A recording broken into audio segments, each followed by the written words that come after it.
नमस्कार. बातमी आहे अक्कलकोट तालुक्यातील शावळ येथील. अक्कलकोट तालुक्यातील मौजे शावळ येथे एका 80 वर्षाच्या आजोबांचं हॉटेल आहे. हॉटेल जरी साधारण असलं तरी अक्कलकोट तालुक्यासह सोलापूर जिल्ह्यात आणि तसेच कर्नाटकातील सीमावर्ती भागात हा हॉटेल खूप प्रसिद्ध आहे. लांब लांबहून या ठिकाणी नागरिक भजी खाण्यासाठी खास येत असतात. आणि हॉटेलचं आणि या आजोबांचं वैशिष्ट्य म्हणजे या मनसोक्त भजी खावा, पैसे असतील तर द्या, नसतील तर निवांत जावा, काहीही अडचण नाही असं म्हणत असतात. या 80 वर्षाच्या किणगे आजोबांचं खास मुलाखत घेण्यासाठी आम्ही आलो होतो अक्कलकोट तालुक्यातील शावळ या ठिकाणी. येथे आल्यानंतर आम्ही पाहिलं हॉटेलमध्ये गर्दी होती आणि लांब लांबहून या ठिकाणी भजी खाण्यासाठी लोक आली होती. या किणगे बाबांचा नम्र स्वभाव आणि त्यांची बोलण्याची शैली यामुळे पंचक्रोशीतील नागरिक त्यांच्यावर फिदा आहे. पाहूया आज हॅलो सोलापूर न्यूज चॅनलच्या माध्यमातून या आजोबांचा थोडाफार मुलाखत घेण्याचा मी प्रयत्न केलेला आहे. आवडलं तर नक्की लाईक करा, शेअर करा, सबस्क्राईब करा. धन्यवाद. हॅलो सोलापूर न्यूज चॅनलमध्ये आपल्या सर्वांचं मनापासून स्वागत. मी आलेलो आहे अक्कलकोट तालुक्यातील शावळ या गावी. या गावामध्ये एका महाराज त्यांना आवडीने लोक म्हणत असतील, एक असं हॉटेल आहे की ज्या ठिकाणी त्यांचा भजी फेमस आहे. आणि नुसतं भजीच फेमस नाही तर ते अतिशय प्रेमाने कस्टमरला खाऊ घालतात. आणि त्यांचं एक नियम आहे, पैसे असेल तर द्या, नसेल तर तुम्ही तसंच जाऊ शकता. ते तुम्हाला अजिबात पैसे विचारणार नाहीत आणि मनसोक्त तुम्हाला भजी खाऊ घालतात. असं नाही की पैसे नाहीत म्हणून 1 प्लेट देतील, 2 प्लेट देतील, असं नाही. पोटभर खा, मनसोक्त खा, आनंदाने जा. पैसे दिला तरी चालेल, नाही दिला तरी चालेल, असं या महाराजांचं एक थेअरी आहे.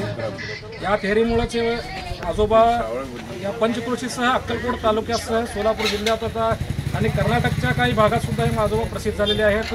या मार्गावरून येणारी जाणारी व्यक्ती हमखास या ठिकाणी थांबते आणि या ठिकाणचं बाबांचं हातचं भजी खाऊन जाते.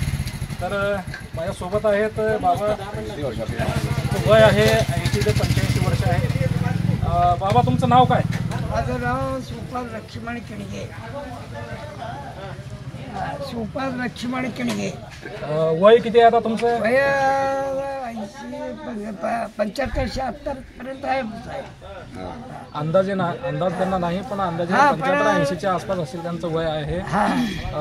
साधारणपणे किती वर्षापासून तुम्ही धंदा चालवता? हे आता मी 30-40 वर्ष जरा चालवतो.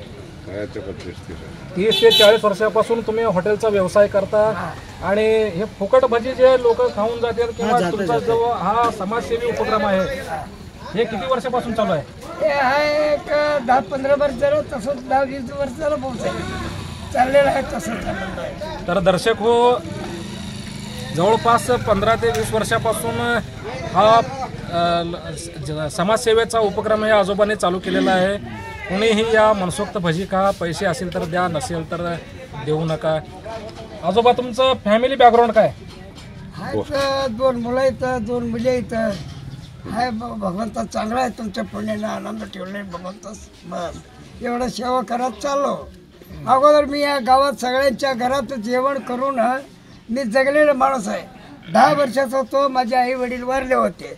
या गावात जतन झालेलं आहे. सगळ्यांच्या घरात जेवण करून मी जगून माझं एक पंथ आहे. कसं आहे, सगळ्यांच्या घरात जेवण करून मी जगलेला माणूस आहे. भगवंता आता मला आनंद दिलेला आहे. माझं काय तर मी सेवा करावं म्हणून त्यासाठी हे सेवा करत चाललेलं आहे. तुम्ही जेव्हा सुरुवातीला हा जो उपक्रम चालू केला की लोकांना मनसोक्त भजी खाऊ घालायचं, पैसे असेल तर घ्यायचं, नसेल तर जाऊ दे म्हणायचं, हे असं करत असताना तुम्हाला याचा फटका बसला नाही का? नाही, काय फटका नाही. भगवंत देते. भगवंता संध्याकाळी मी ते आमचं गुरुमाऊली येतं त्याला मी सांगतो, बाबा कसं काय, अरे उगा हाय रे बाबा, तिथं पैसे घे, बाजार आणून दे, करून दे, कुणाला काय म्हणू नको बाबा. मी येताना घरात येताना त्याला दर्शन करून येतो. माझ्या तोंडाला कुणाला वाईट बोलासारखं देऊ नको बाबा, कुणाला पैसे देऊन जायचं असं म्हणू नको बाबा, असं मला आशीर्वाद बाबा. मी बाहेर जा म्हणून बाबा असं मला बाहेर जा म्हणतोय. मग त्या वेळेला येऊन इथं मी अगरबत्ती लावून त्याचं पूजा करून एक धंद्यावर कोण असलं की चहा जरा पिऊन शिवून धंद्यावर उभारतो. अजूनपर्यंत माझं रोगराई नाही, काय नाही. आता 25-30 वर्ष झालं मी तेला समोर उभे करायचं. सकाळी 8ला उभारलं तर अजूनपर्यंत मला खोकला नाही, दम नाही, काही नाही. अजून माझं शरीर चांगलं आहे. बस तुमच्यासारखे जे येतात हे तुम्ही काय ब्रह्मचैतन्य भगवंत स्वरूपी तुम्ही आलेले हे तुम्ही कोण आहे? देवच आहे, साक्षात भगवंताचं येतो माझ्या परीक्षेला. त्यासाठी तुम्हाला पैसे नको म्हणतो काय? माझ्या जोड तेवढं आहे. भगवंताला विचारायचं, भगवंताकडनं पैसे घ्यायचं, तुमच्यासारखं सेवा करायचं, असं एक माझं जिद्द आहे. त्यासाठी या शावाळ गावात सगळ्यांच्या घरात मी जेवण करून मी जगलेलं माणूस आहे. मी एकदम गरिबी परिस्थितीत माणूस आहे. मला कपडे मिळाले नाही, पण प्रेताचा कपडा मी छाटी शिवून घेऊन मी जीवन काढलेलं आहे. त्याचं मला लई हे आहे. थोडक्यात आजोबांच्या बोलण्यातून एक गोष्ट त्यांचं प्रामुख्याने म्हणणं आहे की हे जे सर्व काही चाललेलं आहे हे सर्व भगवंताची इच्छा आहे. भगवंताच्या इच्छेनुसार हे सर्व चाललेलं आहे. माझं काहीही नाही. हा रोल आजोबांचा आहे. तुम्ही हा जो लोकांना पैसे विचारत नाही, काय याच्याबद्दल तुमची मुलं काय बोलत नाही का तुम्हाला? हे मुलाचं आम्ही कुणाचं ऐकत नाही, मलाचं ऐकत नाही, बायकोचं ऐकत नाही, कुणाचं मी ऐकत नाही. फक्त भगवंताचं ऐकतो. हे गावातल्या लोकांना ऐकतो. काय म्हणजे त्यांचं अन्न खाल्लेलं आहे. या गावातल्या लोकांनी मला अन्न घातलेलं आहे. हे सगळ्यांचं अन्नामुळे हे शरीर खणखणीत झालंय, लोकचमक झालं हे शरीर. सगळ्यांचे माझे आई वडील जे आहेत ते गावातले लोक ते अजून आहेत गेले तर त्यांचं अन्न प्रसाद खाल्ल्यावर हे शरीर माझं अगदी खळखळीत आहे. किती बी केलं तर मला आज मला कंटाळा आलाय असं नाहीच. अतिशय छान वाटलं तुमच्याशी संवाद साधून. अगदी तर मंडळी, मी आहे अक्कलकोट तालुक्यातील शावळ या ठिकाणी, शावळ गावामध्ये मी आलेला आहे. शिवपाल लक्ष्मण किणगे.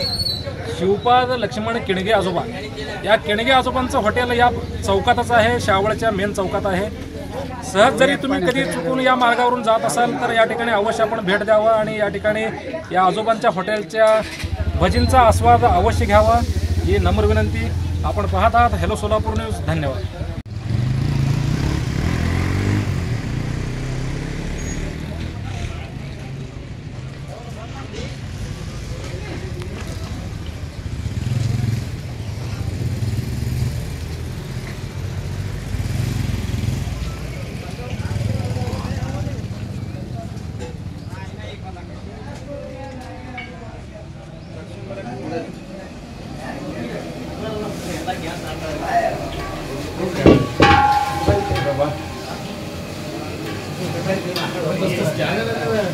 तुम्हाला शाळा येईल नमस्कार.